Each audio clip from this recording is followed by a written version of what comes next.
KBS 열린 토론.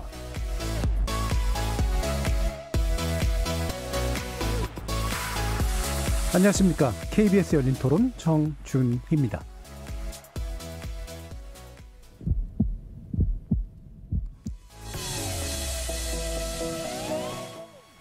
KBS 열린 토론 월요일에는 정치의 재구성으로 여러분을 만납니다. 월성 원전 관련 검찰 수사 결과를 담은 공소장이 공개되자 벼랑간 북한의 원전 건설을 비밀리에 추진했다는 의혹이 불거졌고 다가온 선거를 실감할 만큼 정치 공방이 가열되고 있습니다. 국민의힘 김종인 비대위원장은 이적행위라는 강한 표현을 하면서 현 정부가 극비리에 북한의 원전을 지어주려 했다고 주장했는데요. 당내 기구로 진상조사 특위를 꾸리기도 했고 미진하면 국정조사나 특검까지 가야 한다고 공세에 나섰습니다. 이에 청와대와 더불어민주당은 관련 의혹을 일축했습니다. 김종인 위원장의 발언은 사실관계 확인이 안 된 무책임에 소치고 야권의 공세는 색깔론에 불과하다는 겁니다. 선거 때만 떠오르는 대북 이슈 어느 정도의 파급력을 가질지 전반부 토론에서 짚어봅니다.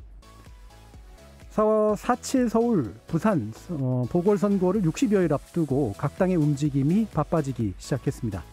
경선과 단일화 규칙에 무공천까지 가히 백인 백색의 양상인데요. 재보궐선거를 앞둔 각 정당의 움직임 어떻게 전망해야 할지 2부 논의를 통해 살펴보겠습니다. KBS 열린 토론은 여러분이 주인공입니다. 문자로 참여하실 분은 샵 9730으로 의견 남겨주십시오. 단문은 50원, 장문은 100원에 정보 이용료가 붙습니다. KBS 모바일 콩, 트위터 계정 KBS 오픈, 그리고 유튜브를 통해서도 무료로 참여하실 수 있습니다. 시민 논객 여러분의 날카로운 의견과 뜨거운 참여 기다리겠습니다. KBS 열린 토론 지금부터 출발합니다.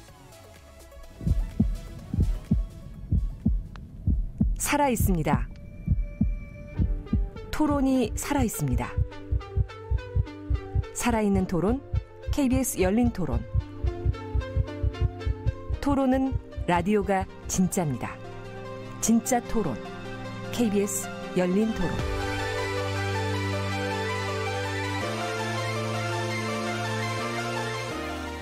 네, 열린 토론 첫 인사 들어가는 시점에서 진행이 다소 원활하지 못했던 점 청취자분들의 양해 부탁드리겠습니다. 정치를 보는 새로운 시선, 정치의 재구성에서 시작합니다. 재구성이 일부 돼서 아마 그랬던 것 같은데요. 오늘은 이번 주부터 격주로 뵙게 되는 분이 한 분 계십니다. 이분 먼저 소개시켜드릴게요. 국민의당 김근태 부대변인 나오셨습니다. 네, 안녕하십니까. 국민의당 부대변인 김근태입니다. 이렇게 열린 토론으로 인사드리게 돼서 반갑습니다. 잘 부탁드리겠습니다. 예, 그리고 이제 세 분의 기라성 같은 기존 세력들이 있습니다. 먼저 더불어민주당의 장경태 의원 나오셨습니다. 안녕하세요. 장경태입니다. 자, 그리고 국민의힘 이준석 전 최고위원 함께하셨습니다. 네, 안녕하세요. 전 정의당 혁신위원이시죠? 김준우 변호사. 네, 다시 최고령 패널을 맡은 김준우 변호사입니다. 네, 정현정 교수님이 이제 지금 이제 김근태 부대변인으로 이제 교체되면 선거 시기이기 때문에 저희가 격주로 열린민주당 또 국민의당 이렇게 이제 격주로 나오게 되는데 뭐 선거의 공정성을 위해서 이제 한 조치이긴 합니다만 유탄을 맞으셨네요, 김준우 변호사님께서. 네, 그렇습니다. 김성애 대변인 나오시면 아마 제가 최고령 자리는 아닐 것 같습니다. 어느 때부터인가 최고령 자리가 참 부담스러운 자리가 됐습니다. 네. 네. 자, 1부는 지금 이제 북한 원전 추진 관련 의혹. 갑자기 이제 저는 약간 의아한 측면도 있습니다. 이게 이제 선거의 쟁점이 될 수 있을까라는 그런 생각까지 좀 드는데요. 어쨌든 굉장히 센 발언들이 나오고 있고, 기본적으로 이적행위라는 그런 표현까지 나오게 된 상황에서 이게 이런 어떤 정치적인 의미를 가질 수 있는 건지 한번 각 당의 입장 살펴보겠습니다. 일단은 국민의힘부터 듣죠. 예. 이준석 최고위원.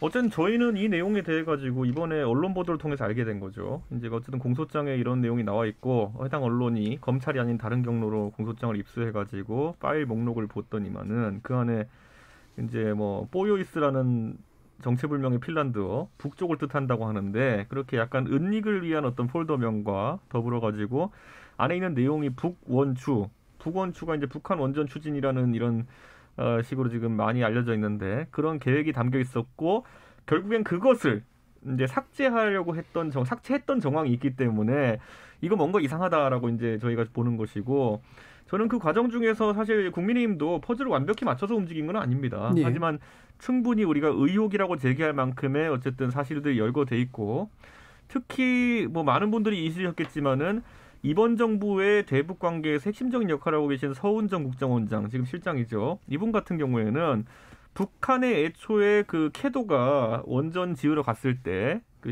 심포 원자력 발전소 이제 경수로 지으러 갔을 때 한국전력 직원으로 해가지고 가가지고 2년 동안 거기서 계셨던 분입니다. 예. 그렇기 때문에 북한 원전 프로젝트에 대해 가지고 상당히 이해가 높으신 분이고, 그러다 보니까 이런 어떤 연계성이라든지 이런 것들이 있지 않을까 하고 들여다보는 상황이고요. 이제 저희 김종인 위원장께서 이적행위라고 열거한 것은 결국 그 해당 언론이 그 보였던 가정법, 그러니까 이게 만약에 진짜 북한에다 원전을 지어주는 방식이라고 한다면은 예. 굉장히 좀 문제가 될 소지가 있다. 안보 측면에서도 그렇고, 뭐 현실성 측면에서도 그렇고, 대외 관계 측면에서도 그렇고, 뭐 그런 부분을 지적하는 의미다 이렇게 보시면 될 것 같습니다. 예, 알겠습니다. 자, 이제 그럼 여당 더불어민주당의 의견 듣죠. 망국적 색깔론이죠. 이제 선거철이 되었나 봅니다. 선거철만 되면 색깔론이 나오는데요.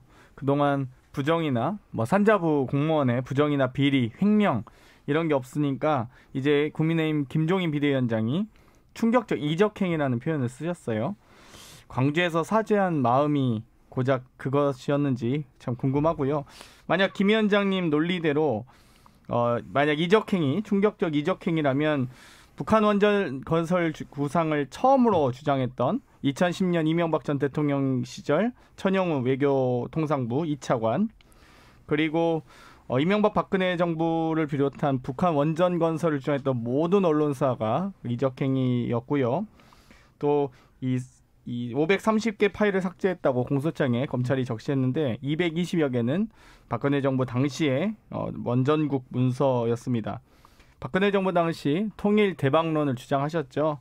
환경부는 북한 간이 상수도 건설과 두만강 유역 생태 관광단지 계획, 또 발전 관련 공기업들은 화력발전소를요. 국책연구기관은 개성공단 재개, 금융 지원, 인력 양성 지원 등을 위한 중국 러시아 기업과 협력, 또 스스로 만든 오이사 조치를 우회할 수 있는 방안을 검토해야 된다라고 제안하기도 했습니다. 그런 지원 계획 수도 없이 많고요. 원전 한 개 건설하는데 5조 정도 듭니다. 여야 국회 동의 없이 5조 지원 가능합니까? 그리고 현재 미국과 유엔이 대북 제재 이미 결의를 하고 대북 제재가 진행되고 있는데 모든 이 원전뿐만 아니라 하다못해 기름 한 방울 지원하려고 해도 유엔과 미국 제재를 허가 받아야 됩니다. 예. 그런 상황에서 뭐 의미가 없는 정말 지나친 색깔론이라고 봅니다. 예. 아니 잠깐만, 첫 발언을 통해서 쟁점들은 좀 정리를 하고요. 제가 근데 지적을 좀 해야 될 것이 사실관계 틀린 게 있는 것 같은 게, 제가 오늘 민주당 패널과 5번째 방송하는 건데 똑같은 오류를 계속 하시는 거 보니까 잘못 읽고 오신 것 같은데, 천영우 그 외교부 차관이 원전을 북한에 지어주자고 한 것이 무슨 조건하에서 언제 하겠다는 겁니까? 그 2010년 10월 5일에 천영우 외교차관의 발언을 보면요. 통일이 된 뒤에 북한을 발전시키려면 북한의 전력 사정이 좋지 않기 때문에 북한에다 원전을 지어야 된다. 짓는 주체가 우리고 통일이 된 이후 얘기예요. 그것과 이것이 같다고 판단하는 거는 기초적으로 지금 알아보지도 않고 민주당 패널들이 와서 똑같은 얘기를 지금 새벽 6시부터 하고 있거든요. 좀 알아보시고 오십시오. 일단은 이 에너지 지원 계획에 대해서는요. 화력 발전 계획도 있을 수 있습니다. 예를 들면 석탄 화력 발전이든 석유 화력이든 이번에 문재인 대통령께서 제안하셨던 LNG 화력 발전이든 다양한 방식 에너지 지원 방식이 있습니다. 근데 북한에 굳이 원자력 기술이 유출될 수 있는 원전 건설 구상을 이야기했던 것 자체가 이런 거 아닙니까? 아니, 통일되고 저희는 원전 구상 통일되고 나서라니까요. 자, 그 부분도 뭐 이따가 좀 더 쟁점 토론하겠지만 현 정부가 만약에 그걸 추진한 부분들이 있다면 그것 또한 마찬가지로 아까 장경태 의원 말씀 주신 거는 현재 아무런 전제 조건 없이 추진될 수 있는 게 아니다라고 하는 그런 말씀이 있기 때문에 그 뒷부분 묶어가지고 한번 얘기해 보고요. 자, 국민의당 김근태 부대변인 말씀 들어보죠. 네, 일단 이적행위라고 발언한 지점에 대해서 말씀을 먼저 해주셨는데 네. 일단 근거가 좀 부족한 부분이 있지 않았나라는 생각이 듭니다. 그래서 앞으로도 이 주제에 대해서 이제 얘기를 드릴 때 좀 강조하고 싶은 부분은 공무원이 이 문건을 삭제하려고 했던 행위 자체가 이 문제의 본질이고 그것이 중요하다는 말씀을 드리고 싶어요. 사실 공무원이 외교부 소속 공무원이 산자부에 들어가서 이런 중요한 문건들을 삭제했다라는 것 자체, 그리고 그 과정에 있어서 신뢰를 받다 이런 식의 발언을 했다라는 것 자체는 국민을 조롱하는 수준의 일들이 아닌가라는 생각이 들고 그래서 우리가 짚고 넘어야 가야 할 일들이 굉장히 산더미처럼 많이 쌓여 있습니다. 이게 네. 누가 지시한 것인가, 그 신내림에 접신한 신은 누구인가 이런 것들부터 해서 삭제를 통해서 누가 이득을 볼 것인가 이런 것들에 대해서 우리가 하나하나 짚고 넘어가야 될 것들이 많고 그래서 논점을 흐릴 수 있는 좀 무리한 발언 같은 경우는 자제하는 것이 좋겠다라는 생각입니다. 이번 사건의 핵심적으로 논의해야 될 부분은 왜 삭제했는가 이 부분이다. 자, 그러면 김준우 대변인. 네, 그렇죠. 일단 그 정치인은 말로 승부를 하고 말이 이제 활 같은 그 개념인데 활씨를 당겼을 때는 관역을 정확히 해서 이제 상대방을 좀 무력하게 한다든가 해야 되는데 이번에 김종인 위원장님은 좀 관역을 잘못 설정했다는 생각이 듭니다. 그냥 기본적으로 뭐 원자력 발전이 됐든 뭐 다른 형태의 발전이 됐든 전력 수급과 관련된 구상을 정책 단계에서 충분히 할 수 있다고 보고요. 원자력 같은 경우 뭐 천영호 수석 아까 천영호 차관 얘기하셨는데 그게 아니라 90년대 중반 제네바 합의와 캐도와 관련해서 원자력 경수로 건설이라는 사실 당시 YS와 클린턴 제네바 합의 속에서 이제 있었던 구상이 있었지 않습니까? 그러니까 그 구상 자체를 가지고 뭐 이적 행위다라고 얘기할 수도 없고 한미 원자력 협정이라든가 각종 핵 관련한 수많은 국제 규제가 있기 때문에 뭐 정책적 아이디어 차원에서 충분히 검토할 만하다고 생각이 들고요. 제가 차라리 이해가 안 가는 건 이 정도 문건은 사실은 그래도 어느 정도 보완을 갖고 청와대에서 검토했어야 될 건데 그걸 현업부서인 산업부에 맡겼을까라는 좀 궁금증이 좀 있긴 한데 뭐 아주 그렇게 중요한 문제는 아닌 것 같습니다. 김종인 위원장이 지금 가덕도 공항 갑자기 추진하겠다고 하고 한일 해저 터널 얘기까지 하시고 이제 이적행위까지 하신 거는 조금 재보궐선거를 의식한 말의 인플레가 분명히 좀 있다라는 생각은 좀 들고요. 근데 이제 아까 김근태 국민의당 부대변인께서 얘기해 주신 그러니까 이게 한수원 그 정책 결정 과정에서 부당한 뭐 지휘나 이런 게 있었는지는 수사 결과나 이제 밝혀지면 될 문제라고 보고요.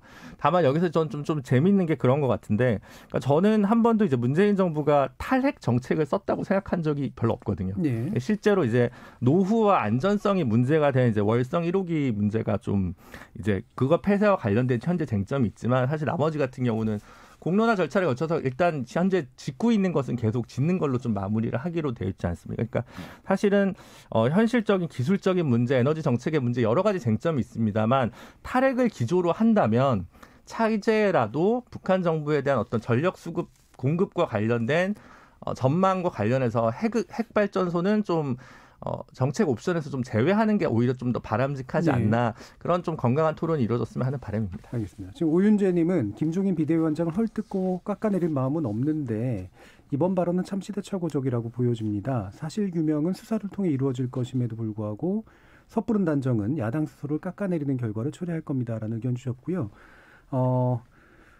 지금 김어진님은 색깔론 이렇게 말하지 말고 의혹이 있다면 조사하는 것이 맞다고 생각합니다라는 의견도 주셨습니다. 그다음에 정세영님은 내가 이상한가? 북한에 조금이라도 해주고 싶다는 계획도 할 수 없는 건가요? 이런 식의 또 의견도 주셨는데요. 이게 좀 방금 제 청취자 의견들도 좀 여러 가지로 좀 산재돼 있어요. 그래서 이 부분은 어떤 식으로 쟁점을 맞추는 것이 좋을까 좀 고민스럽긴 한데 아까 국민의당 김근태 부대변인이 이런 말씀을 주셨으니까 지금 오히려 본질은 공무원이 왜 그 파일을 삭제했는가?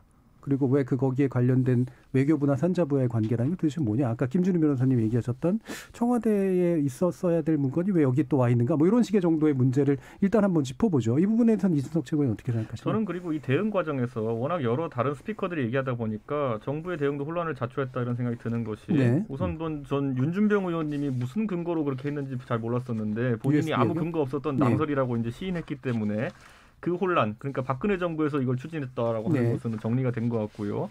아까 장경태 의원도 이명박 정부와 박근혜 정부에서 원전 지어주는 안이 있었다고 하는데 아까 제가 말했듯이 천정우 차관이 했던 안이라는 거는 통일 이후에 우리가 주체가 되어서 북한에다가 짓는다는 것이고 그다음에 박근혜 정부 때는 원전 짓는다는 말이 없고 송전한다는 얘기였거든요. 완전 다른 얘기입니다. 그렇기 때문에 이런 것들 그냥 두서없이 던지지 말고 제대로 된 해명을 해야 된다 이런 생각을 하고요.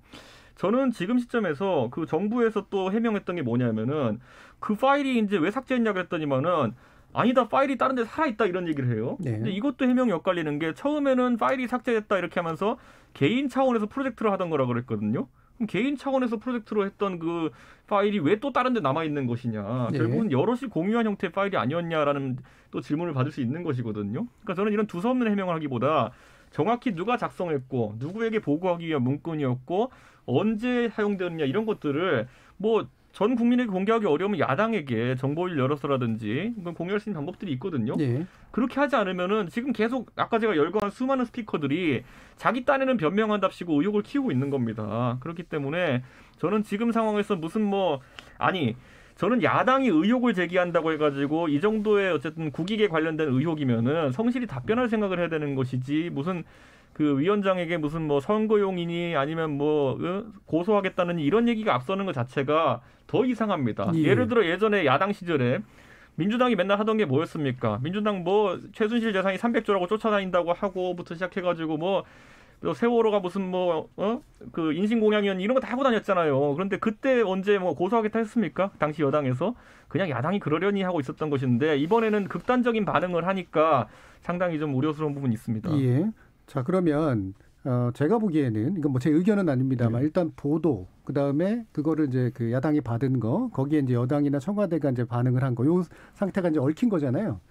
근데 이제 이것들이 아까 이제 그 스피커가 제각각 발언한다 그랬는데 보도도 정확하게 뭘 타겟으로 삼은 보도였는지가 약간 좀 이상하고 그다음에 그거를 이제 국민의힘에서 받거나 여당에서 받을 때 여러 가지 방식으로 의혹 공격들을 했고 또 거기에 대해서 정부 여당이나 청와대가 또 여러 가지 방식으로 대응을 하다 보니까 전반적으로 되게 여러 가지가 돼버린 것 같아요. 맞습니다. 그럼에도 불구하고 되게 중요한 건 말씀 주신 것처럼 어쨌든 정책 책임을 지는 단위에서 적어도 질서 있게 반응을 해야 되는 건 맞는 것 같은데 좀 질서가 좀 없어 보이는 측면들도 분명히 있는 것 같거든요. 맞습니다. 그러니까 예, USB에 그게 이제 직접 줬다. 네. USB 안에 그 문건이 있었다 없었다. 이것도 진위 모망이 맞잖아요. 그러니까 지금 밝혀진 거 보면 USB 파일 안에는 그게 이제 같이 대담할 때 준 게 아니라 옆으로 줬으면 그 안에 또 이 북의 원전을 짓는다는 구상 파일은 없었던 것 같고, 근데 그게 또 있었던 거 아니냐 이런 식으로 또 침소봉대했던 기사들이 좀 있었던 것 같거든요. 그래서 그건 사실 약간 색깔론을 업으려고 했던 무의식이 드러나 있지 않으면 사실 이제 야당에서 제1야당에서 그런 비판을 하진 않았을 것 같거든요. 그래서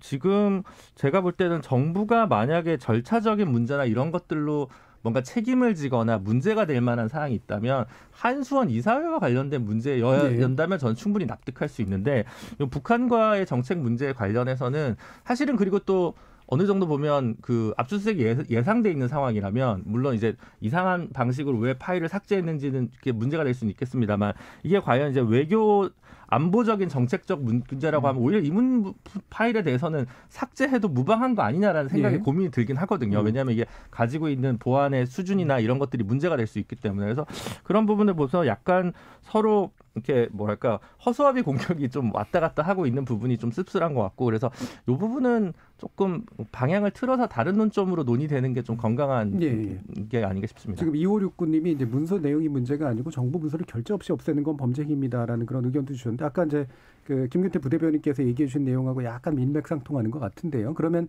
질서 있는 의혹 제기와 질서 있는 답변은 어떤 게 필요할까요? 그래서 사실 그리고 이게 시기도 굉장히 미묘하잖아요. 감사원에서 이제 감사를 예정에 앞두고 있는 그 직전에 야밤에 이렇게 침투를 해가지고 삭제를 했다라는 그런 것들. 이게 이제 어떤 의도가 있는 것인지에 대해서 알아봐야 되는 것이고 그리고 사실 USB 말씀하신 대로 USB 안에 어떤 문건들이 들어있는지는 아직 아무도 모릅니다. 근데 이제 시기상으로 또 우리가 생각을 해봤을 때 2018년도 1차 정상회담 시기가 4월 27일에 있었고요. 그다음에 2차 비공개 회담이 5월 26일에 있었습니다. 그리고 이 문건이 작성된 시기가 그 사이인 5월 초에 작성이 되어 있었는데 그리고 거기에 더불어서 2018년도 5월 초에 이제 김정은이 이제 5월 초 중단된 그 심포 경수로 건설을 재개 지시를 한 내용들이 있습니다. 그래서 이런 것들을 좀 정황적으로 따져봤을 때 충분히 합리적인 의심을 할 수 있는 상황이 아닌가라는 말씀을 드리고 싶고요. 그리고 좀 추가해서 민주당 측에서는 계속해서 이것을 이제 선거를 위해서 야당 측에서 뭔가 공작을 하는 것이 아니냐 이렇게 말씀을 많이 해주시고 있는데 사실 민주당 입장에서는 이걸 북풍으로 몰고 싶은 그 의도는 잘 알겠어요. 이제 총풍 사건 이런 것들을 떠올리게 상기시켜서 국민들에게 이런 메시지를 주고 싶은 건 알겠는데 오히려 이것은 아까 말씀하신 대로 야당이 조사하고 파헤치고 고발한 사건이 아니라 검찰 조사를 통해서 나오게 된 사건이고 그 중요한 이슈지 않습니까? 그리고 말씀하신 대로 그 공무원이 그 공직 윤리를 위반하면서까지 정부의 문건을 삭제하는 이 행위 자체가 굉장히 중대한 문제이기 때문에 중대한 문제가 생겼다고 하면은 야당은 그것을 의혹을 계속해서 제기하고 문제인식을 공유할 수 있는 그런 의무가 있는 것이고요. 예. 오히려 민주당 측에서 이것을 선거에 더 이용하기 위해서 그런 발언들을 하는 것이 아닌가, 그런 프레임들을 또 짜는 것이 아닌가, 저는 이렇게 생각합니다.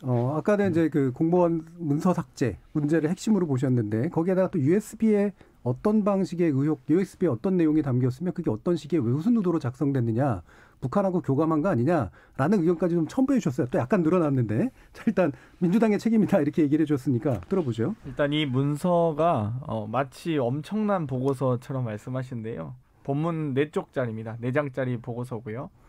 원전 개발 계획을 보통 문서로 작성할 시에는 뭐 40쪽 이상이 필요합니다. 근데 이 문서 자체는 뭐 이미 이 문서에도 동보고서는 내부 검토 자료이며 정부의 공식 입장이 아님을 명시하고 있고요. 또 이 결문에서 북미 간의 어떤 비핵화 조치 내용이나 수준에 따라서 불확실성이 높다거나 혹은 여러 가지 아이디어를 소위 서술하고 있습니다. 뭐 예를 들면 이 한 지역뿐만 아니라 남한 내 여타 지역 입지를 검토하거나 남한 내 지역에서 원전 건설 후 북으로 송전하는 방안 혹은 뭐 구체적 계획이 없는 다양한 아이디어들이 나열되어 있기 때문에 이 보고서 자체가 갖고 있는 마치 무슨 원전 개발 계획 보고서처럼 말씀하시는데 그냥 실무 차원에서 아이디어 검토 페이퍼다라고 말씀드릴 수 있을 것 같고요. 두 번째는 이 문서가 이 공소장을 지금 단독 입수했다고 하면서 나오는데요. 그동안에 검찰이 앞으로 수사를 표적 수사, 기획 수사, 별건 수사 하지 않는 것을 원칙으로 하고 있고요. 예전에는 뭐 공소장을 법조 기자들이 좀 구할 수 있었지만 지금은 그렇게 막 구할 수 있지는 않거든요. 취재하는 관행도 사라졌고요. 근데 이 압수수색을 하면서 이 저인 방식으로 먼지털이해서 나오는 어떤 여러 가지 이 기록들 중에서 문제가 될 만한 것들을 이 검찰밖에 사실 이걸 가질 수가 없는데 과연 어디서 나온 거냐 이 출처. 물론 취재연보라는 원칙도 있겠습니다만 그것 자체가 매우 참 안타깝게 보여있기 때문에 이 문서의 출처 자체도 좀 문제가 있다 보고요. 뭐 지금 나오는 USB 이런 건 또 사실 너무 지나친 소설이니까요. 제가 뭐 언급할 가치를 못 느끼겠습니다. 아니 근데 저는요 이번에 언론에서 장경태 의원 같이 똑같이 프레임 잡아서 공격할 것 같아가지고 검찰이 유출했다 이 얘기할 것 같아가지고 아예 검찰이 유출했다고는 안 했어요.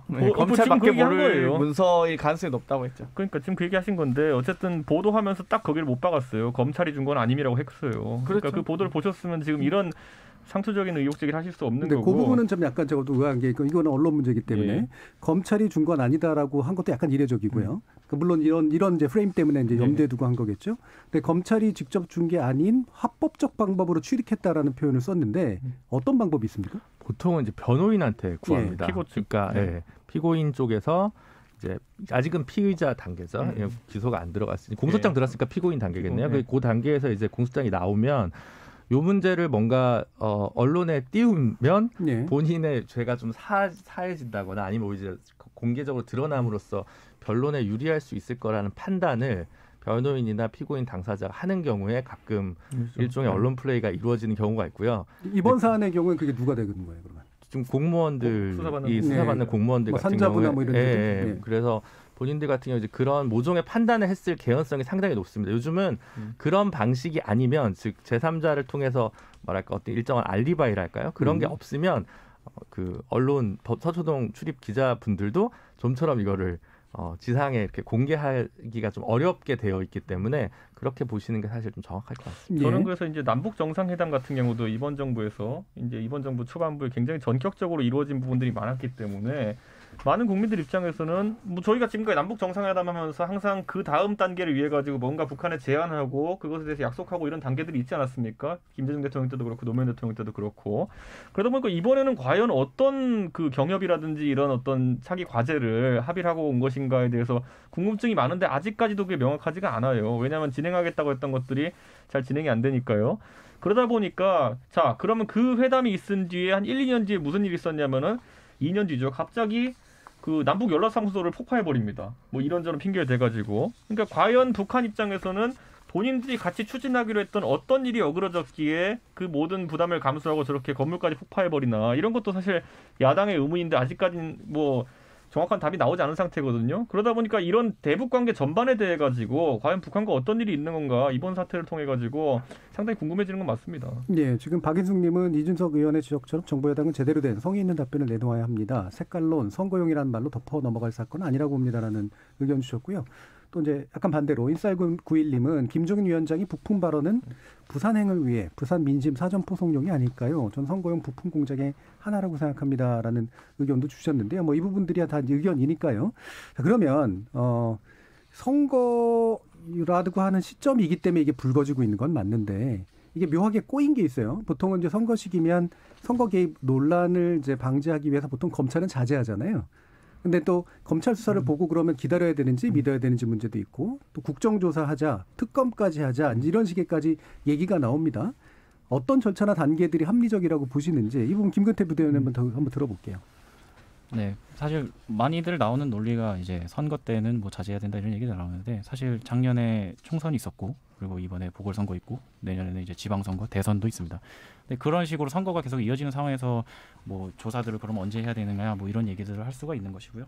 그리고 뭐 특검 뭐 이런 얘기들이 많이 나오곤 합니다. 근데 이제 민주당이 아무래도 180석을 가지고 있기 때문에 국회에서 뭔가 현실적으로 만들어낼 수 있는 것은 한계가 명확해 보여요. 예. 하지만 국회에서도 충분히 야당이 국민들에게 이거에 대한 문제인식을 공유할 수 있는 움직임을 해야 되는 것은 의무이자 또 반드시 뭐 해야 될 일이라고 생각을 하는데 일단은 상황은 검찰 조사가 어떻게 진행되는가를 지켜볼 수밖에 없는 측면도 있다라고 생각을 합니다. 예.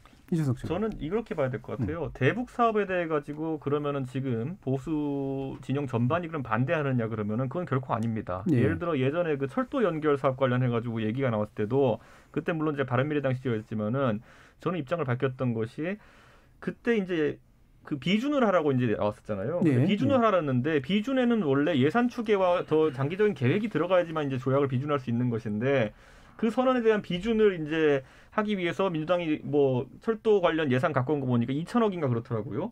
2천억으로 무슨 철도를 까냐. 지금 이제 그 연구기관마다 보면은 10조에서 20조까지 나온다고 하는데 차라리 이걸 비준 받으려면은 정확하게 국민들한테 앞으로 몇 년간 제대로 할 만한 계획을 가지고 들고 와서 비준을 받아라 이렇게 했던 것처럼 지을 거면 제대로 된 철도를 지어라고 발전소도 이번에 저는 권칠승 의원이 과거에 냈던 안을 알게 됐는데 보니까 예.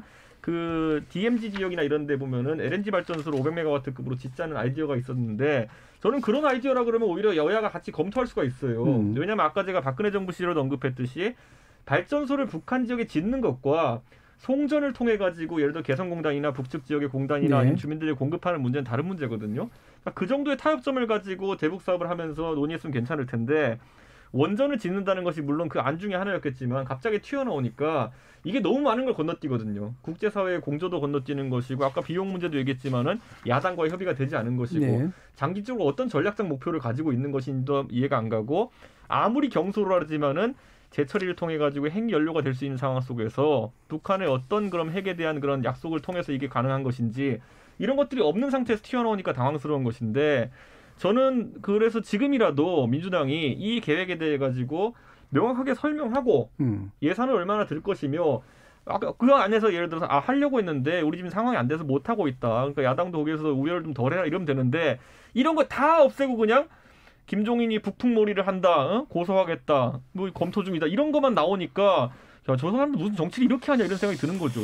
일단 저는 저부터 할게요. 이건 조금 그래 좀 저는 검찰 특검 조사도 필요 없다고 생각을 하고요. 일단 전제로 그러니까 현재까지 정부에서 이제 내놓은 거 하면 북한과의 경제 협력 단계에서 필요한 정책 수단 중에 각종 아이디어를 이제 수집하는 과정에서 이제 북한의 원전을 개발하는 거 어떻겠냐라는 문서를 하나 이제 만들어 본 거죠.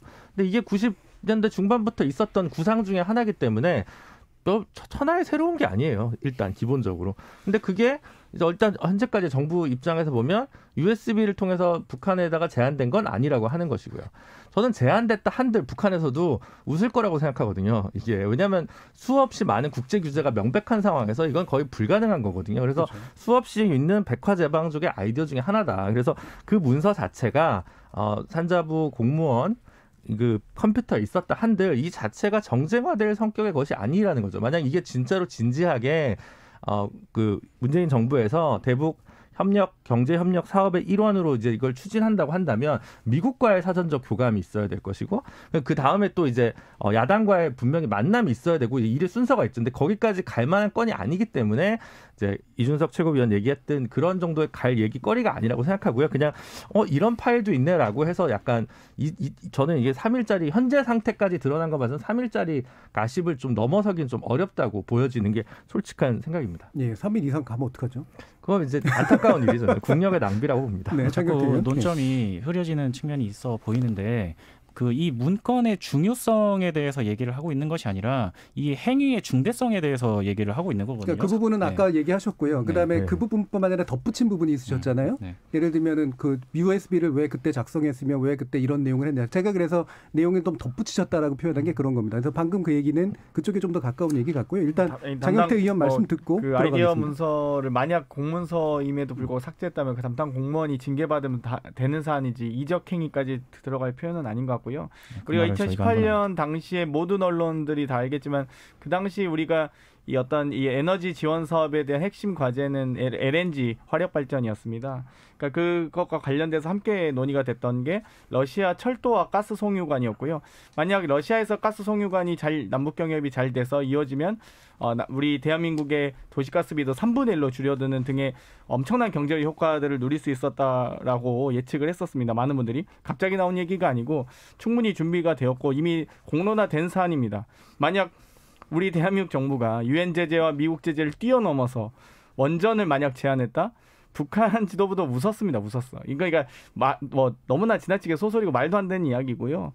그렇기 때문에 이 USB 원전이 담겨 있다 이런 억측들은 사실관계 확인도 어렵겠지만 그런 좀 논리적으로 비상식적인 얘기는 안 나왔으면 좋겠습니다. 자, 지금 이제 두 분 이제 지금 이제 장경태 의원하고 이제 김준우 변호사님 같은 경우에는 일단 원전 관련된 얘기는 그다지 이제 중요하지 않다고 보고 만약에 김근태 부대변인께서 제시하신 공무원의 문서 삭제에 관련된 부분도 무리하게 잘못 삭제했다면 당당 공무원이 징계받으면 될 일이다. 또는 김준우 변호사님은 저는 그게 좀 다른 게 이게 그러니까 원전과 관련돼서 저는 탈핵이 맞다고 보지만 이 한수원 의사결정 과정에서 절차적 문제가 좀 있었을 것 같아요. 있는 것 같아요. 있었으니까 감사도 들어갔고 검찰도 수사했잖아요. 근데 그건 이번 주에 새로운 일이 아니에요. 네. 이미 굉장히 오래된 거라는 거죠. 지금 어제 오늘 문제가 되고 있는 거는 이 이적행위와 관련된 발언과 관련돼서 약간의 침소봉대가 있었다는 거고 지금 현재 그 원자력 관련해서 생겨난 문제는 이미 검찰이 수사가 마무리가 돼서 공소장까지 공개된 상황이니까 이제 재판 경과를 지켜보면 되는 문제고 현실적으로 이걸 보면 사실은 한수원의 의사결정 자체는 대통령이나 장관이 직접적으로 개입하기가 좀 어렵습니다. 이사회의 독립적인 의사결정 기구가 들어가야 되는데 그 부분에서 만약 이제 정책비서관이나 산업부 장관의 어떤 업무 지시가 있었다면 물론 이제 법적으로 이게 좀 애매한 부분이 있습니다. 지금 박근혜 정부 시절에 수없이 많은 적폐 수사에서도 이른바 직권남용죄로 무죄가 난 사안이 되게 많거든요. 김기춘 실장이나 조윤선 장관 정부수석 같은 경우도 일부 부분에서는 무죄가 났잖아요. 그러니까 사실 이 부분이 그런 판례에 비추어 보면 기소까지 다 갈 사안인가 아니면 그냥 그러니까 문서 삭제는 별건으로 하더라고요. 아니면 부당한 업무가 있었으므로 감사원의 감사를 통해서 어떤 행정적 징계를 통해서 정리될 사안인가에 말하자면 갈래를 쳐야 될 문제이지 사실 이 문제 가지고 이번 주에 뭔가 새롭게 정쟁 이슈가 되거나 될 만한 건이라고 생각하지는 않는다는 것입니다. 예, 김근태 부대변인. 그러니까 계속 이제 상식적으로 생각해보자 이런 말씀들을 해주시는데 저는 오히려 되묻고 싶은 게 상식적으로 어떤 공무원이 그것도 혼자도 아니고 3명이서 가가지고 이게 얼마나 중대한 일인지를 알고 있으면서 그 삭제 행위를 할 수 있는 것인가 이것이 상식적으로 판단했을 때 말이 되는 것인가라고 되묻고 싶고 그리고 원전에 대해서 언급됐던 게 중요도가 아니다 이렇게 말씀을 하시는데 그러면서 이게 비상식적이다 이렇게 말씀하시는데 실제적으로 그 폴더 안에 이름과 여러 가지 내용들을 봤을 때 원전 내용이 언급됐던 게 팩트인 거잖아요. 그런 걸 보면서 의혹을 제기하는 것이 왜 우리가 비상식적인 의혹이라고 호도돼야 되는 것인가 이런 거에 그래서 원전에 대한 의혹이 비상식적으로 생각하지는 않고요. 북한의 원전을 건설해주기로 얘기했다는 부분이 원전을 제한하는 것 자체가 그 부분과 관련된 부분을 과도하게 프레임워크를 저도 이제 신중하게 접근해야 된다라는 것에 우리 굉장히 무게를 두고 대한민국의 있어요. 전력 수급 그러니까 전 기본이 있습니다. 우리나라에는 전력 기본 계획이 있고요. 에너지 기본 계획이라는 계획을 수립하는데요. 전력 기본 계획은 2년에 한 번씩 수립하고요. 에너지 기본 계획 5년에 한 번씩 수립합니다. 이 과정에서 예를 들면 우리나라 전력 기본 계획을 수립할 때 우리나라는 원자력 발전도 하고요. 화력 발전도 하고요. 풍력 발전도 있고 조력 발전도 있습니다. 그 과정에서 산업부 에너지 담당 공무원이 원자력 에너지 공급 정책과 관련된 이 담당자 혹은 전문가 책임가로서 어떤 만약 남북경협 사원에서 에너지 자원을 만약 지원한다면 아이디어 차원에서 화력 발전도 당연히 보고서를 리포트를 작성해야 되고요. 화력, 조력, 풍력 그리고 원자력까지 작성을 하셔야죠. 그거를 작성하지 못하는 공무원은 무능한 거 오히려 그럼 산자부가 직무유기하는 거 아닙니까? 자, 그럼 이 부분은 이제 문제 대충 좀 정리했으면 좋겠는데 마지막으로 한 마디씩만 해주시죠. 그러니까 이게 정확한 쟁점이 뭐여야 하는가에 대해서 처음부터 제가 이제 자꾸 이제 말씀을 드렸던 건데, 자, 이를테면 자, 지금 현재 그러니까 미국의 동의나 이런 거 없이 그다음에 비핵화에 대한 어떤 진전도 없이 그게 통일이건 뭐건 간에 북한에 남한이 단독적으로 원전을 지어주겠다라고 약속을 하고 비밀리에 추진해서 성사시키는 거 가능한 시나리오 아니잖아요. 네. 자, 일단 그것이 아니라고 한다면 문제가 되는 건 뭐냐. 원전을 지어주겠다고 말한 게 문제냐 아니면 원전을 지어주겠다라는 추진을 하는 것을 해놓고선 마치 안 한 것처럼 삭제해서 뭔가 구림 구석이 있는 것이 문제냐. 사실 이 부분만 남는 것 같거든요. 어떻게 보세요? 저는 먼저 외교라는 행위, 또 대북관계라는 대부분의 행위는 어느 정도의 기밀성이나 보안성을 필요로 합니다. 네. 그렇기 때문에 야당이 이제 사실 그 당시에 정상회담에서 어떤 경협안이나 이런 걸 가지고 북한과 협상했는지가 명확하지 않기 때문에 네. 그런 부분에 대해서 이제 표준을 맞춰가는 과정이고, 자, 그렇다면 그 당시에 그럼 북한의 대안으로서 그러면은 원전이 아니라면 어떤 발전소를 제안했는지 같은 경우도 오늘 말이 다 다릅니다. 방금 전에 장경태 의원 나와서 화력하고 무슨 뭐 풍력, 태양광 이런 걸 제안했다고 하는데 그렇게 말하는 사람도 없었어요. 제안하는 게 아니고요. 다 그걸 검토하지 못하는 공무원 만약 공무원이 그런 아이디어 차원에서의 리포트도 작성할 능력이 없거나 검토하지 못한다면 무능한 거죠. 정확히 제안한 게 뭐냐는 거죠. 왜냐하면 발전 저희 LNG 발전이라고 말씀 수도 없이 드렸습니다. 2018년 이미 밝혀진 사실입니다. 그걸 DMZ에 짓겠다는 게 아니었잖아요. 그러니까 북한 지역에 짓겠다는 안에서는 뭐를 이제 검토했는지를 알아야 되는 것이고, 저는 아까 이제 저도 5조 원 이상 드는 원전을 비밀리에 야당의 동의도 없이 가가 짓는다는 건 불가능하다 생각해요. 그런데 우리는 보면은 지금까지 이번 정부 들어가서 대북 사업하면서 사실 말이 안 되는 걸 굉장히 많이 했어요. 뭐냐면 북한에 제안을 합니다.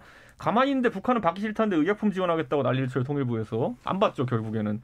우리도 백신 없는데 백신 주겠다고 통일부 장관이 먼저 너스를 떨어요. 자, 그다음에 쌀 주겠다고 했다가 거부당했어요. 그랬더니 국제기구 통해서 또 쌀 주겠다고 또 거부당했어요. 코로나 방역물품 준다 그랬더니만 또 거부당했어요. 수혜 지원한다니까 거부당했어요. 이런 게 기본적으로 제안을 굉장히 가볍게 하거든요. 그러니까 이것이 실현 가능한지나 아니면 실질적으로 우리의 국가적 이상에 어떤 영향을 미치는지 상관없이 그냥 제안을 툭툭 던집니다. 야당과의 상의는 당연히 없고요. 그런 상황도 있었기 때문에 저는 이런 게 사실 아이디어 차원에서 나온 것들을 정책화하는 과정에서 굉장한 아마추어리즘이 등장한 것이다, 저는 이렇게 보는데 예. 대북 에너지 지원 계획이라는 것도 아까 제가 말씀드렸잖아요. 어차피 우리 영토고 북한의 강역이라는 것은 그렇다면은 야당에게 진지하게 아까 박근혜 정부도 송전안을 고민했었어요. 그리고 아까 말했던 것처럼 이명박 정부에서도 통일 이후에는 북한의 에너지 수급을 어떻게 할 것인지에 대한 고민이 있었어요. 이것을 오픈해가지고 같이 하면은 그 당시엔 그 정부들이 오픈해서 했었죠. 우리가 다 알고 있으니까. 그런 것들 공유한다 그러면은 이런 오해가 없는 것인데 지금 여기는 그냥 뭐 하다가 그냥 툭 던지고 거절당하고 이런 게 일상화돼 있어요. 예, 그러니까 외교 문제나 대북 관계에 있어서 일정한 기밀성은 인정을 하나 상당 부분들은 이제는 야당하고 좀 얘기할 때가 아니냐. 예. 뭐 때문에 싸워가지고 예. 거기 건물까지 폭파시키고 이런지 저희는 예, 알지 못하는 상황이라는 거죠. 매해마다 이 남북 관계와 동아시아 정세, 국제외교 관계는 달라지고 있잖아요. 2017년만 해도 저희는 전쟁의 위기까지도 갔었습니다. 뭐 트럼프 대통령의 로켓맨이라고 그러는 등 서로 북미 간의 어떤 감정의 고조가 심각했고요. 2018년에 이 당시 문건의 남북 경협이 논의됐던 이 시기, 세 번의 남북 정상회담과 세 번의 북미 정상회담, 미국 대통령과 북한 지도자가 만난 초유의 사건들이 있었죠. 그런 과정에서 이루어졌던 일들이 논의됐던 아이디어들이고요. 방금 말씀하신 사례들은 2020년 혹은 19년 이후에 남북관계가 대단히 경색되고 북미 간의 대화가 이제 단절되기 시작할 때에 이 코로나 위기 상황에서의 제한, 인도적 지원에 대해서 이 아무리 유엔 제재와 미국 제재라 해도 인도적 이 지원은 가능합니다. 이 석유도 50배럴인가요? 그 정도 가능하고요. 그래서 50억 배럴인가요? 그래서 가능하고요. 그랬기 때문에 이 인도적 차원에서의 제안을 거절한 북한 이 남북 관계와 과거의 북미 대화와 남북 정상회담이 이루어지고 있는 과정에서 우리가 아이디어 차원에서 정책 제안들 받은 것과는 완벽히 구분하셔야 됩니다. 알겠습니다. 자, 김근태 부대변인. 네, 뭐 이준석 최고가 잘 정리해서 말씀을 해주셨는데, 그래서 만남을 통해서 여러 가지 평화 쇼들을 많이 해오지 않았습니까? 그래서 그걸로 얻게 된 결과가 무엇이냐라는 걸 봤을 때 잘 정리해주셨고, 미사일 계속 날라오고 미국에서는 한 국가의 대통령에게 라이어라는 표현까지, 모욕적인 발언까지 얻게 된 게 지금 여러 가지 평화 쇼의 결과물들이고요. 그리고 뭐 마지막으로 강조드리지만 이 국민 일반적인 생각으로서 이게 이해가 납득이 안 된다는 거죠. 이 공무원들이 이런 짓을 한다는 것 자체가. 그래서 그 부분에 있어서 조금 더 우리가 신중하게 접근해서 생각을 해보자라는 말씀을 계속해서 반복해서 드리는 겁니다. 김준우 변호사님. 저는 이런 어쨌든 아까 말씀드렸다시피 이런 구상을 공무원 단계에서 하는 거에 대해서 아주 이상하다고 생각하지는 않습니다. 90년대 중반부터 있었던 정책 구상이기 때문에.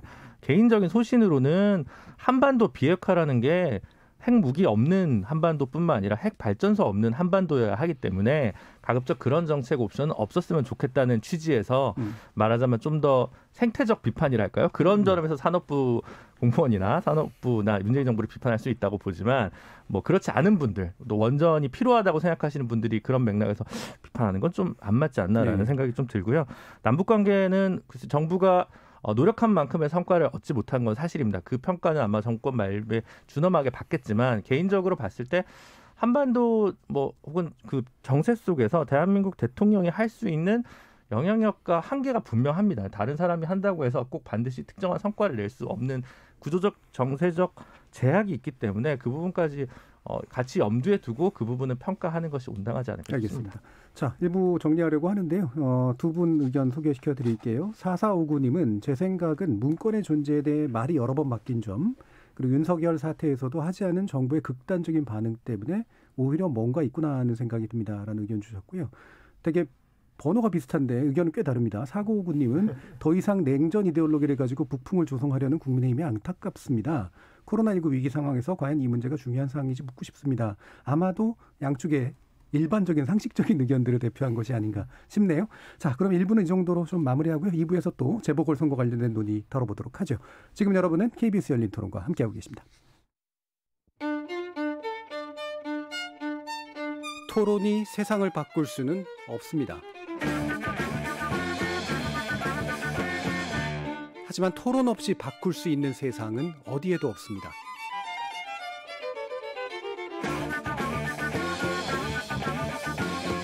세상의 선한 변화를 갈망하는 당신.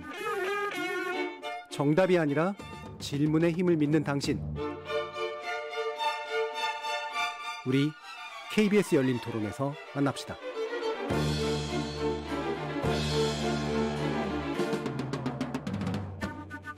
KBS 열린 토론 정치의 재구성 함께하고 있습니다. 전 정의당 혁신위원 김준우 변호사, 국민의당 김근태 부대변인, 이준석 전 국민의힘 최고위원, 그리고 더불어민주당 장경태 의원, 이렇게 네 분과 함께하고 있습니다. 벌써 몇 주째 월요일마다 이 얘기만 나오면 굉장히 흥미로워지는 상황들이 펼쳐지고 있는데요. 결국엔 아무래도 가장 많은 관심을 부여받고 있는 건 좋든 싫든 단일화 문제인 것 같아요. 근데 지난주에도 이제 여러 가지 좀 해프닝들이 있었는데, 일단 안철수 대표 같은 경우에는 입당에 관련된 가능성을 상당히 펼쳤는데 국민의힘은 그런 바 없다라고 하는 곳으로 가면서 또 되게 오리무중에 빠졌단 말이죠. 아니, 그렇게 되지 않았죠. 입당에 대한 가능성을 펼쳐본 적이 없습니다.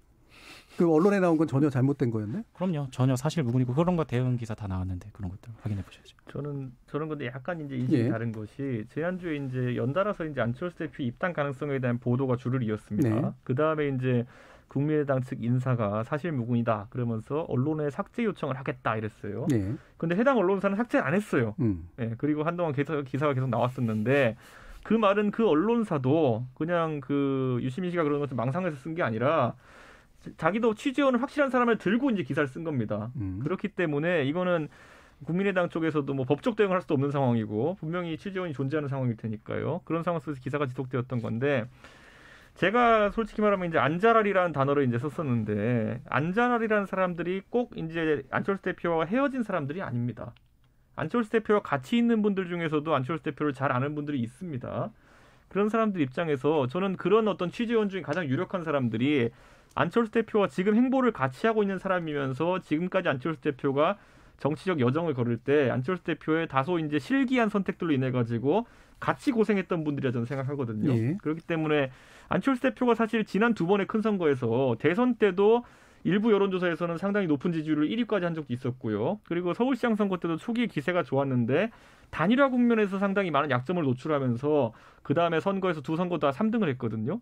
그러다 보니까 지금도 기세 좋게 이제 서울시장 선거에서 순항하는 것처럼 보이지만은 결국은 이 정치적인 실기가 또 이제 그 안철수 대표 개인과 그 팀을 힘들게 할 수 있다는 생각을 가진 사람이 있다면은 다소 이번에는 안철수 대표를 그쪽 방향으로 이끌려는 그런 어떤 시도가 안철수 대표와 가까운 안자를 사이에 있을 수 있다. 이게 하나의 분석인 게 이건 제 개인적인 경험입니다만은 저희가 지난 총선을 앞두고 제가 새로운 보수당이라는 당을 했을 때 그때도 지금의 국민의당처럼 의원 수가 소수고 당세가 외로웠는데 그때 그 당의 어쨌든 대표격이었던 유승민 의원 같은 경우에는 독자 노선을 걷고 싶어 했지만은 당내 다른 구성원들 같은 경우에는 그래도 이제 정치적인 어떤 수를 좀 더 부렸으면 하는 생각 때문에 결국 유승민 대표를 상당히 강압적으로 끌고 이제 그쪽 방향으로 갔던 게 사실이거든요. 그렇기 때문에 이건 뭐 제 경험에서 비롯된 거지만 안철수 대표와 같이 지금까지 정치적 행보를 해오신 분들도 이런 결정적인 국면에서는 생각이 좀 다를 수 있고 그러다 보니까 언론에 비치기에는 국민의당의 안철수 대표의 생각과 또 그 취재원이라고 할 만한 사람의 생각이 좀 다른 것처럼 보도된 것이 아닌가 좀 그런 생각을 합니다. 예, 제가 처음에 이제 이 질문을 던졌던 이유는 물론 이제 언론들이 단독이라는 이름으로 사실 익명의 취재원을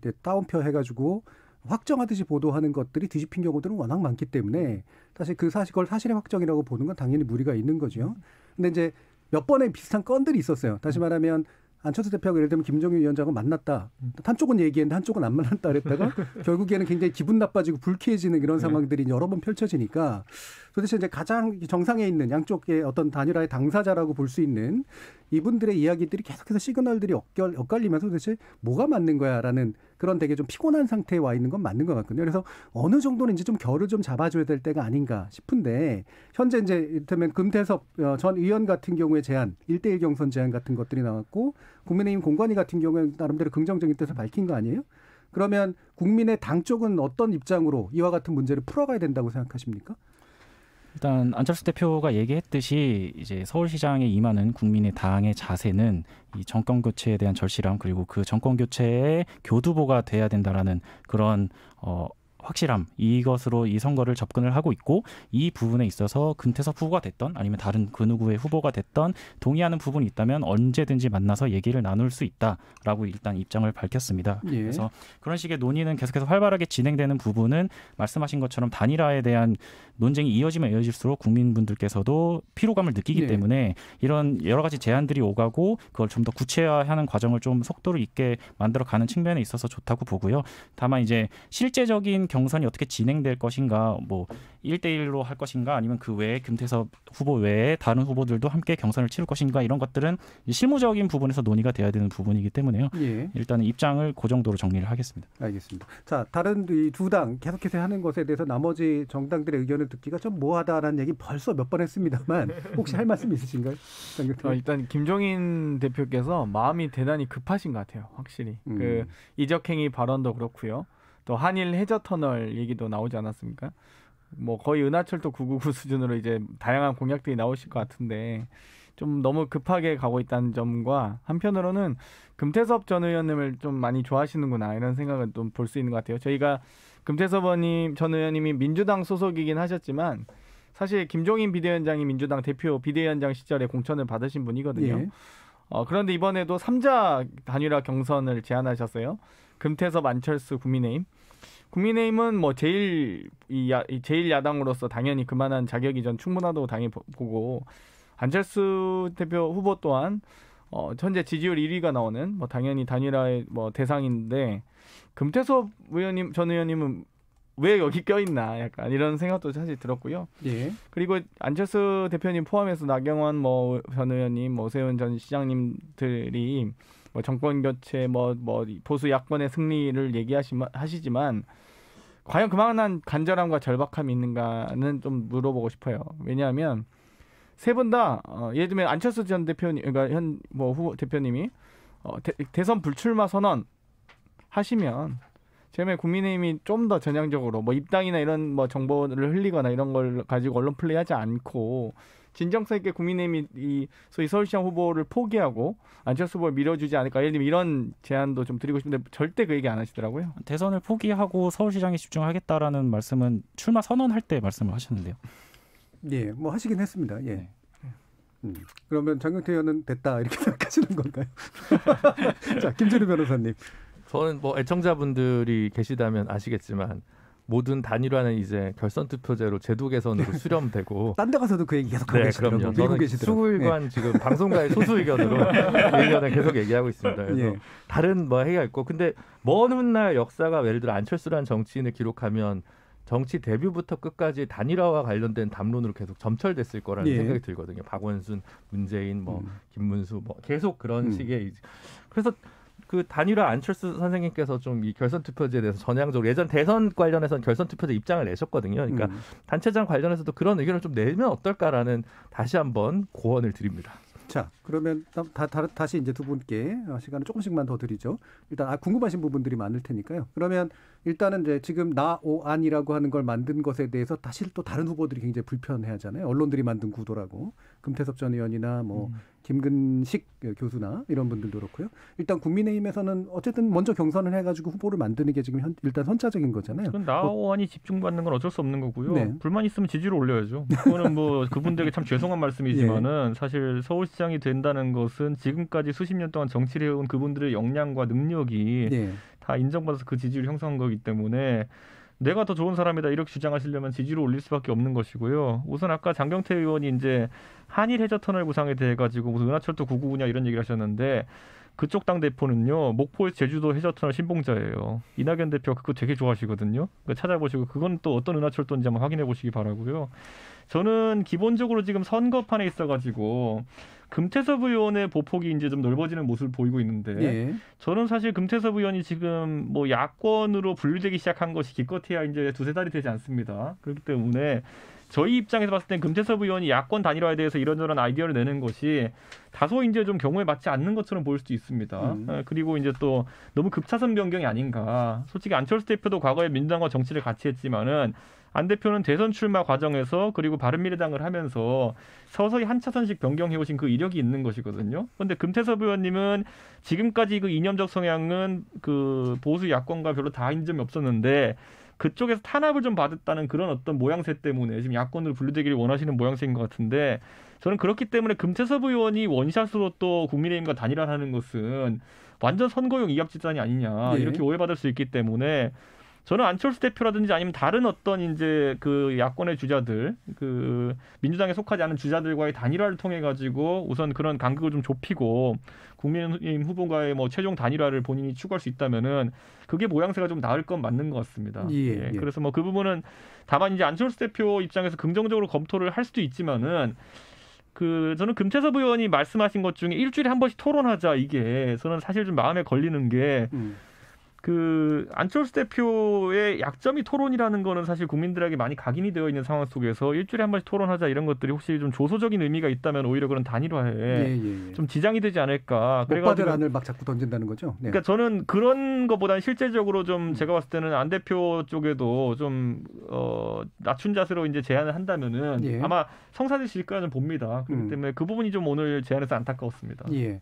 지금 지난주부터 장경태 의원하고 이준석 최고위원이 그러니까 비유 싸움을 시작하셨는데 지금 중론은 은하철도 비유보다는 해저 이말리 비유가 좀 더 나을 것 같다. 그런 의견도 좀 나오고 있습니다. 자, 그러면 김근태 부대변인께는 약간 더 이제 변형식해서 그러니까 사실 가장 지지율의 어떤 수혜랄까요? 그러니까 가장 주목을 많이 받는 건 안철수 대표고 그다음에 덕분에 국민의 당도 주목을 많이 받고 있는 사실이긴 한데 그거 이후로는 사실은 단일화 외에 안철수 대표가 뭔가 이렇게 정책이라든가 뭔가 이렇게 포지티브한 내용으로 뭔가 이렇게 자꾸 시선을 끄는 방식은 잘 안 되고 있는 것 같아요. 이른바 흥행의 관점에서 보면 어떻습니까?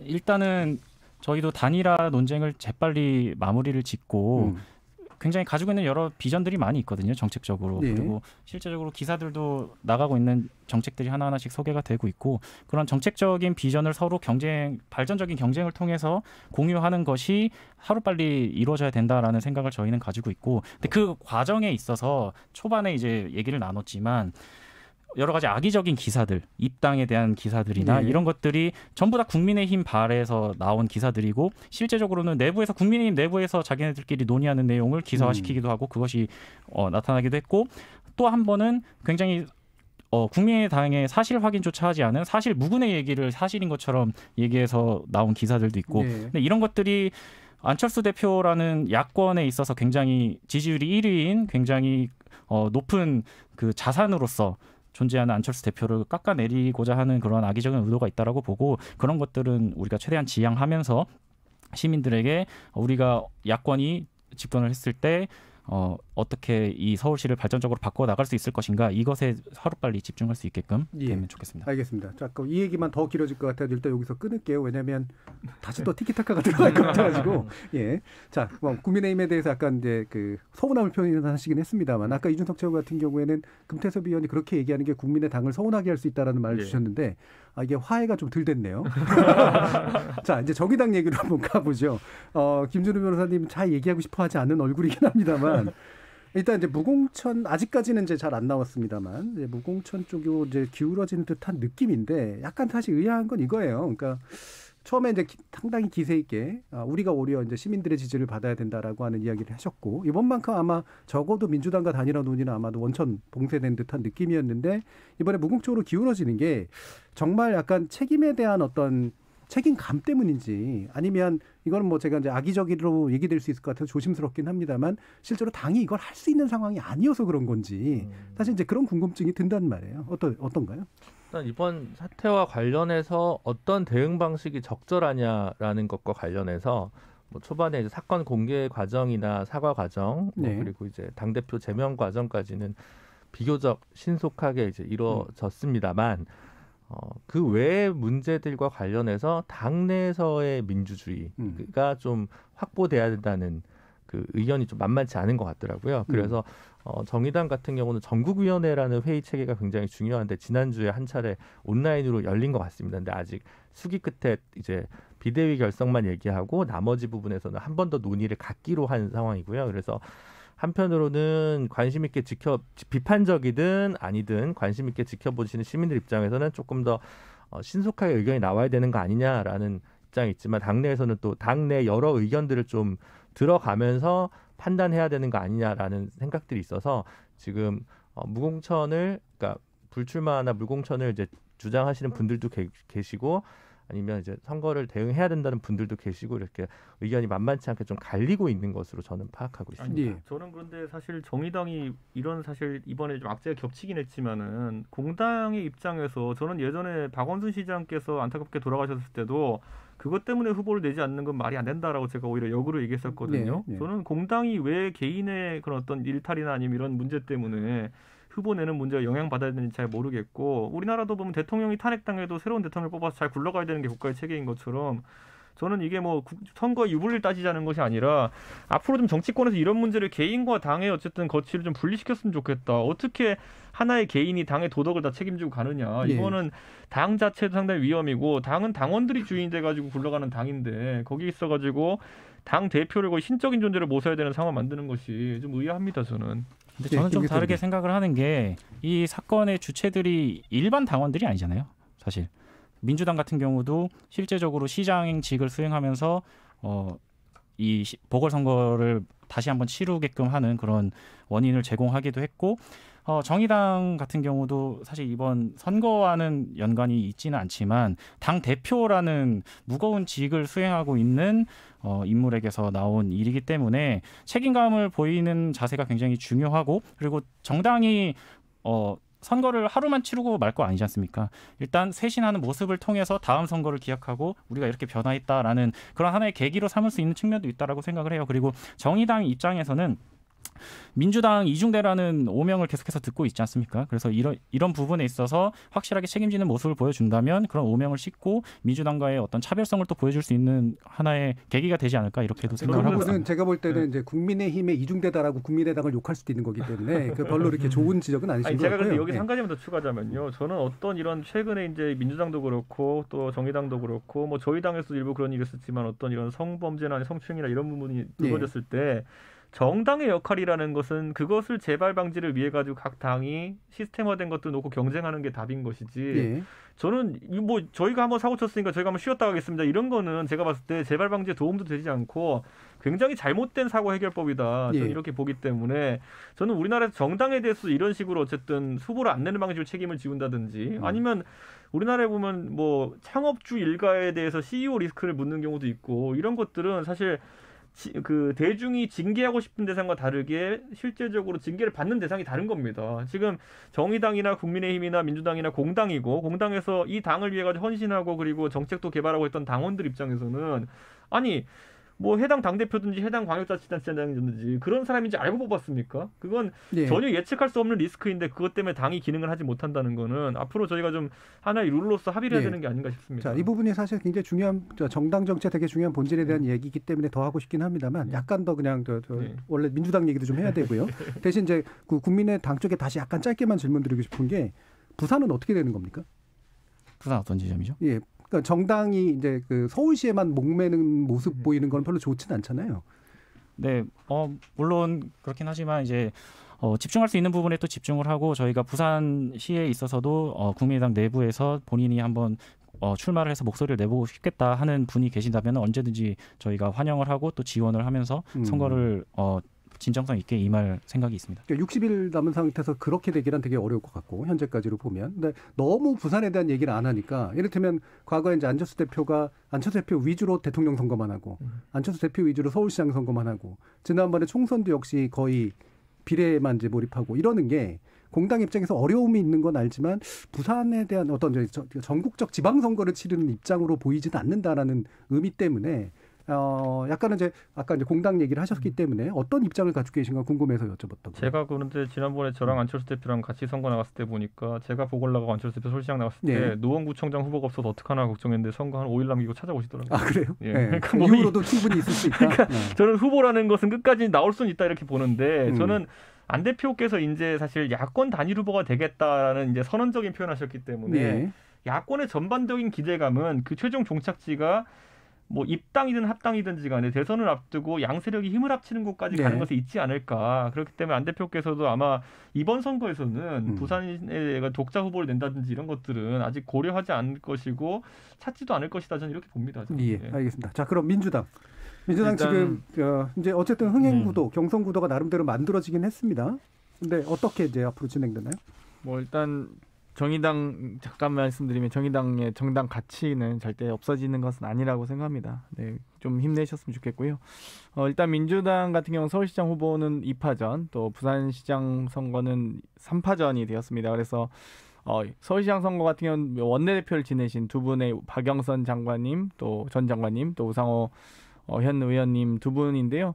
워낙 또 각각의 캐릭터가 또 있으셔서 두 분이 또 캐릭터도 좀 약간 스타일도 다르시면서 어떤 정치력을 이미 검증받으신 분들, 예를 들면 박영선 전 장관님 같은 경우는 법사위원장을 하면서 또 여러 가지 어떤 삼성 저격수라든지 어떤 이 비대위를 이끌면서 뭐 여러 가지 역할을 하셨던 분이고요. 또 중소기업과 소상공인에 대한 지원 대책도 만드셨었고, 우상호 원내대표 같은 경우는 뭐 이미 뭐 박근혜 대통령을 탄핵했던 250석 이상을 표를 끌어오기도 하고 국회 통과를 했던 1등 공신이기도 하고요. 또 한편으로는 이 소위 이번 저희 대선 과정에서 문재인 대통령을 만드는 데 기여했던 원내대표셨기 때문에 두 분 아무튼 워낙 저희는 흥미진진하게 보고 있고요. 부산 또한 또 김영춘 전 해수부 장관님이라든지 뭐 박인영 부산시의회 전 의장님이라든지 또 이번에 변성함 또 부산 행정부시장님 등이 나오셨기 때문에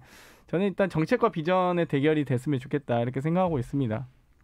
자, 그러면 이제 뭐 여기에 대해서는 문준석 최고 같은 경우는 당은 내야 된다는 입장이시고 국민의당은 책임이 있는 데가 내면 안 된다는 입장이시라서 그거 가지고 경쟁할 필요는 없고 일단은 현실적으로 누가 후보자가 되건 붙을 사람들이잖아요. 어떤 부분이 좀 약점으로 지적된다거나 어떤 부분이 야당의 입장에서 공략해야 될 지점이라고 생각하세요? 저는 실질적으로 이제 부동산 문제는 계속 네. 공격이 들어갈 테고요. 저는 변창흠 장관이 임명된 뒤로 사실은 굉장히 전격적인 어떤 부동산 정책들이 나올 것이다. 왜냐하면 정권 말이기 때문에 시간이 없다는 생각 때문에 좀 준비된 정책들이 나오지 않을까 했는데 네. 아직까지는 시장에 큰 영향을 줄 만한 정책은 나오지 않았다 이런 느낌이고요. 발표에 곧 그러니까요. 남았습니다. 그러다 보니까 이제 그런 어떤 만약에 여당에서 뭘 내놓는다 그러면은 지금 저희 후보들도 다 부동산 정책을 내놓고 있거든요.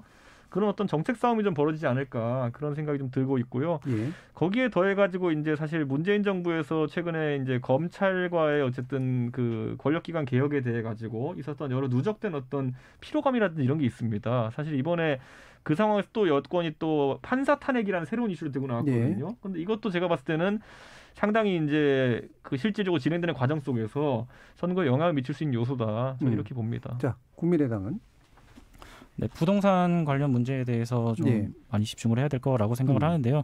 기존에 이제 박원순 시장이 보여줬던 여러 가지 모습들은 이제 재건축을 막는 측면도 있지만 재건축을 접근할 수 있는 그런 뭐랄까 유인을 제거하는 측면도 있었기 때문에 재건축을 하려 하지 않는 그런 네. 측면들도 있었어요. 그리고 오히려 많은 주택들을 임대주택을 공급하는 방향으로서 해결을 하려고 했고, 근데 사실 국민들 입장에서는 내가 살고 싶은 집을 내가 선택할 수 있는 자유를 누리게끔 하는 것, 그리고 그런 선택권을 보장해 주는 것이 국가의 또 역할이라고 저는 생각을 합니다. 네. 그래서 그런 부분들에 대해서 철저하게 검증을 해보고 민주당 입장에서도 네. 이게 본인들이 주장하는 여러 가지 방법론들이 실효성 있게 접근을 할 수 있는 것인가에 대해서 좀 성찰을 많이 해봤으면 좋겠습니다. 부동산 문제를 중심으로 이제 김준우 변호사님.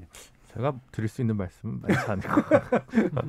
그러니까 일단 현실적으로는 1당과 2당 간의 싸움이 아무래도 예. 이제 될 텐데, 물론 이제 안철수 후보의 단일화를 전제로 이제 뭐 말씀드립니다만, 어쨌든 부동산 문제 관련해서는 계속 공급 확대 쪽을 이제 보수 야당 쪽에서는 많이 제기하실 것 같은데, 거슬러 올라보면 이제 오세훈 시장 당시에 뉴타운 정책, 오히려 그것이 또 부메랑이 돼서 예전에 종로에서 국회의원 선거에서 떨어졌다는 분석도 있었던 것이거든요. 그러니까 현 정부의 부동산 정책이 규제에 실패했다는 것에 대한 분노, 너무 치솟았다는 것에 대한 분노와 그게 바로 동전을 뒤집는다고 해서 공급 확산 일로와 뉴타운 재개발 재건축의 활성화로 바로 이어지는 것이 과연 민심일까? 예. 그 부분의 어떤 공백지대를 누가 더 선도적으로 정책적으로 잘 설득해내느냐가 이 문제에 관해서 위너가 되지 않을까 그렇죠. 싶습니다. 어느 한쪽이 모범답안인 것 같지만은 않아요. 분명히 되게 묘한 부분이 있어서. 자, 그럼 마지막으로 장경태 의원의 나머지 디펜스를 한번 들어보도록 하겠습니다. 뭐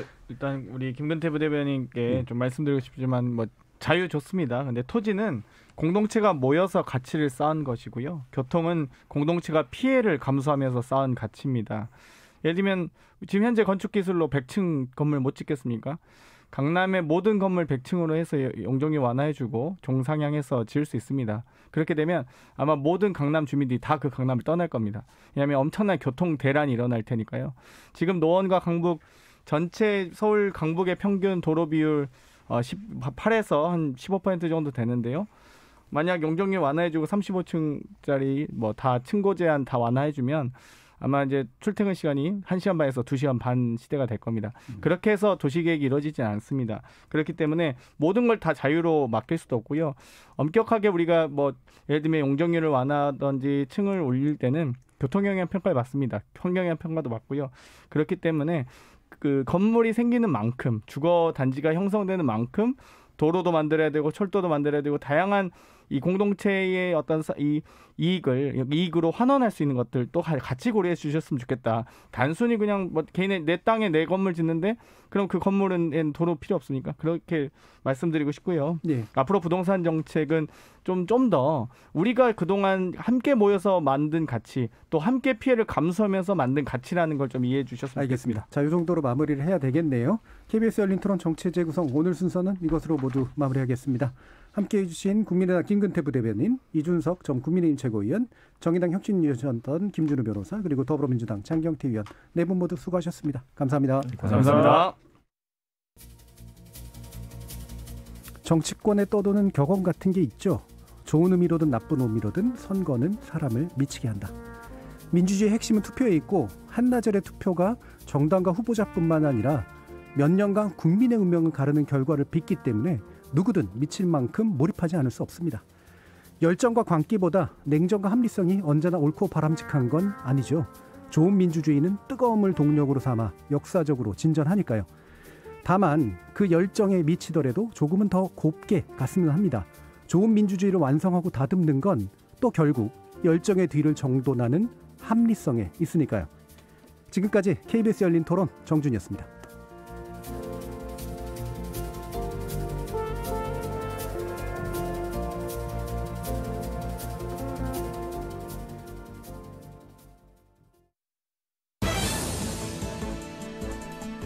코로나19 재확산을 막기 위해 사회적 거리두기 조치가 유지됩니다. 5명 이상의 모든 사적 모임이 전국적으로 금지됩니다. 설 명절에도 예외 없이 적용되며 직계 가족이라고 하더라도 거주지가 다르면 4명까지만 모일 수 있습니다. 식당,